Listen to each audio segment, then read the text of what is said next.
এখন বনি ইসরাইল হচ্ছে পৃথিবীর সবচেয়ে গোয়ার জাতি। তারা বলে, মুসা তুমি যে আল্লাহর সাথে কথা বলো আমরা তো দেখি না, তুমি যে কথা বলো আমরা তো শুনি না, তো কি করতে হবে? বনি ইসরাইল বলে, আমাদের মধ্য থেকে 70 জন নিয়ে যাইতে হবে তোর পারে। ওরা আইসা যদি কয় হ্যাঁ আমরা শুনছি, তাহলে বিশ্বাস করি। কত বড় ডাকাত দেখছেন বনি ইসরাইল। এদের চেয়ে গোয়ার জাতি নাই। এত গোয়ার তুমি করেছো মুসা আলাইহিস সালামের সাথে। তুমি যে আল্লাহর সাথে কথা বলে আমরা তো দেখি, কি করব? 70 জন আমাদের বন্ধু বান্ধব যে যদি দেখে তারা বলবে ওকে আস, 70 জন আস। 70 জন নিয়ে গেল। মুসা আলাইহিস সালাম হারুন আলাইহিস সালামকে খেলাফা দিয়ে গেলেন, আল্লাহ ওনাকে নবী বানালেন। মুসা আলাইহিস সালাম বললেন, হারুন খবরদার, বনি ইসরাইলের মধ্যে তাওহীদের বাণী প্রচার করবা, ঐক্য ধরে রাখবা, বিচ্ছিন্ন হতে দিবা না। চলে গেছে। এইদিকে বনি ইসরাইলের এক দুষ্ট লোক ছিল, নাম সামিরি। কি নাম? সামিরি। সে সবাইরে বললো তোমাদের স্বর্ণগুলো ফালাও। স্বর্ণগুলো ফেললো, বনি ইসরাইলের স্বর্ণগুলোকে গলিয়ে সে একটা গরুর বাচ্চা বানালো। গোবৎস। কিসের বাচ্চা? দেখেন গরুর পূজা কিভাবে শুরু হয় পৃথিবীতে প্রথম।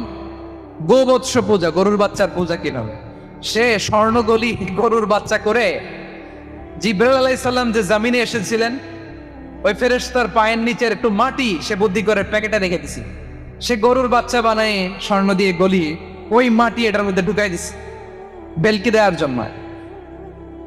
স্বর্ণ দিয়ে বানানো গোবৎস গরুর বাচ্চার গায়ে যখন সেই মাটি ছুঁড়ে দেয়া হলো, এখন বাছুরের ভেতর থেকে ভ্যাঁ ভ্যাঁ আওয়াজ আসতেছে। কি আসতেছে? সবাই তো অবাক। সামিরি বলে, আরে তোমরা যে 70 জন দিয়ে মুসা আলাইহিস সালামরে পাঠাইছো ওইদিকে, এত ঘুরতেছে, আল্লাহরে খুঁজে পায় না, আল্লাহ তো এটার ভিতরে ঢুকছে। নাউজুবিল্লাহ বলবেন না? তোমরা যে 70 জন দিয়ে পাঠাইলা, 70 জন নিয়ে মুসা আলাইহিস সালাম খালি ঘুরতেছে, আল্লাহরে পায় না। পাবে কেমনে? আল্লাহ তো, নাউজুবিল্লাহ, এটার ভিতরে সেজদা দাও।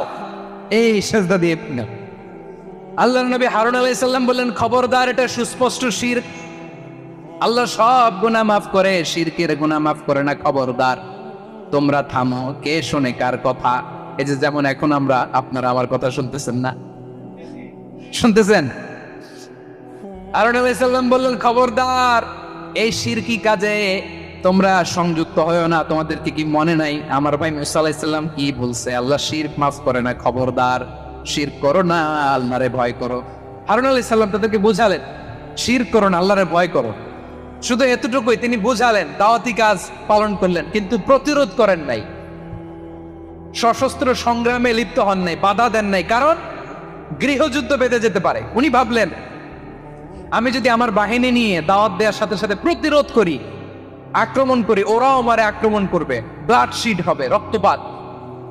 এমন অবস্থা হবে বনি ইসরায়েলের মধ্যে, যেটা হয়তো আমার ভাই মুসাও কন্ট্রোল করতে পারবেন। সুবহানাল্লাহ কইবেন না? এক একজন নবীকে আল্লাহ তাআলা কি ইন্টেলেক্ট দিয়ে পাঠিয়েছেন।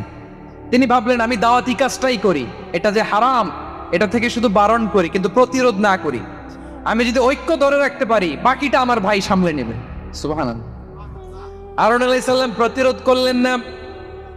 বনি ইসরায়েলের মধ্যে গৃহযুদ্ধ বেঁধে যাওয়ার আশঙ্কায় প্রতিরোধ করলেন না, আক্রমণ করলেন না, শুধু দাওয়াত দিলেন।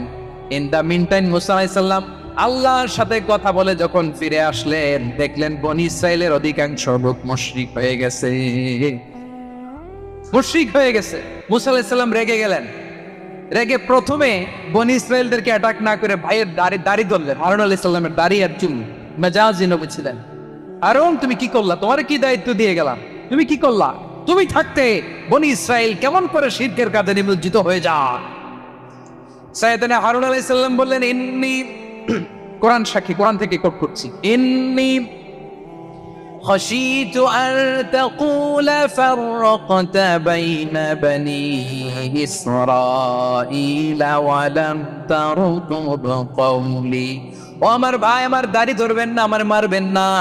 আমি ভয় করেছি, আমি ভয় পেয়েছি, না জানি আপনি বলেন তুমি কেন খাশীতু আন তাকুলা ফাররাকতা বাইনা বনি ইসরাঈল। আপনি এসে আমারে যদি বলেন তুমি কেন ঐক্য ধরে রাখলে না, কেন মারামারি হলো, কেন রক্তপাত হলো, তোমার কি এই দায়িত্ব আমি দিয়ে দিয়েছিলাম? আমার কথার দিকে কি তুমি ভ্রুক্ষেপ করো নাই? আমি যে বলছি তাওহীদের বাণী প্রচার করবা আর ঐক্য ধরে রাখবা, আমার কথা কি শোনো নাই? আপনি আমারে ধমকাবেন, এই জন্য আমি প্রতিরোধ করি নাই, আক্রমণ করি নাই, গৃহযুদ্ধ আটকানোর জন্য, কিন্তু আমি দাওয়াত দিয়েছি। সুবহানাল্লাহ পড়েন। ঐক্য ধরে রেখেছেন। মুসা আলাইহিস সালাম মুহূর্তেই সামিরীকে আক্রমণ করলেন, অ্যাটাক করলেন, শাস্তি দিলেন। মুহূর্তেই ওই গোবৎস গরুর বাছুরকে ভেঙে চুড়ে মেসাকার করে সাগরের মধ্যে ভাসিয়ে দিলেন। পুরো বনি ইসরাইলকে আবার তাওহীদের উপর প্রতিষ্ঠিত করলেন। পড়েন সুবহানাল্লাহ। এই ঘটনা থেকে শিক্ষা কি? শিক্ষা হচ্ছে আপনি শিরকের আড্ডাখানা দেখলেও বৃহৎ স্বার্থে তাওহীদের দাওয়াত দিবেন, প্রয়োজনে আপনি ঐক্য নষ্ট করবেন না। সুবহানাল্লাহ পড়বেন না? তাহলে ঐক্যের গুরুত্ব বেশি না কম বলেন? আওয়াজ করে বলেন। ওয়াতাসিমু বিহাবলিল্লাহি জামিআ, আল্লাহর রশিকে আঁকড়ে ধরো। ওয়ালা তাফাররাকু, তোমরা বিচ্ছিন্ন হয়ো না। পেকুয়ার ভাইরা আওয়াজ করে বলেন তো আদেশটা কার? এখন বলেন আমাদের ঐক্যবদ্ধ জীবনের দরকার আছে না নাই? এই যে ডক্টর মোহাম্মদ ইউনূস আমাদের লিডার, উনি যে আমাদেরকে জাতীয় ঐক্যের আহ্বান জানিয়েছে, ওনার আহ্বানে আমাদের সাড়া দেওয়ার দরকার আছে না নাই? রাজনীতিবিদদের যে ডাকছে খুশি লাগে নাই আপনার? আলেমদের ডাকছে খুশি লাগে নাই? আলহামদুলিল্লাহ বলবেন না? আলহামদুলিল্লাহ, সবাইকে ডেকেছে, ঐক্যবদ্ধ করেছে। আমরা ঐক্যবদ্ধ থাকতে চাই, আমরা ঐক্যবদ্ধ জীবন চাই, আমরা আর কাদা ছড়াছড়ি করতে চাই না। রাজি আছেন সবাই? এখন আমরা যদি ঐক্য নষ্ট করি আমাদের কি কি সমস্যা, কি ক্ষতি, কি কুফল? অনৈক্যের কুফল কি? কয়েকটা কুফলের কথা বলে শেষ করবো। প্রিয় ভাইরা, what are the drawbacks and disadvantages of division, social and political division in the society? Disunity, আমরা যদি বিচ্ছিন্ন হই, একে অপরের যদি মারামারি করি, একজন যদি আরেকজনের কাফের ফতোয়া দেয়, আমাদের কি ক্ষতি? শুনবেন? কথা কয় না, শুনবেন? এক নাম্বার ক্ষতি হচ্ছে আমরা যদি বিচ্ছিন্ন হই আমাদের শক্তি কমে যাবে, আমাদের পাওয়ার আমরা হারাবো। আমাদের কি হারাবো? পাওয়ার। মনে রাখবেন, যখন আমি একা থাকি তখন আমি ব্যক্তি, যখন আমরা সবাই মিলি তখন আমরা শক্তি। এই শক্তি নিয়ে আমাদের সামনে এগিয়ে যাওয়ার দরকার আছে না নাই?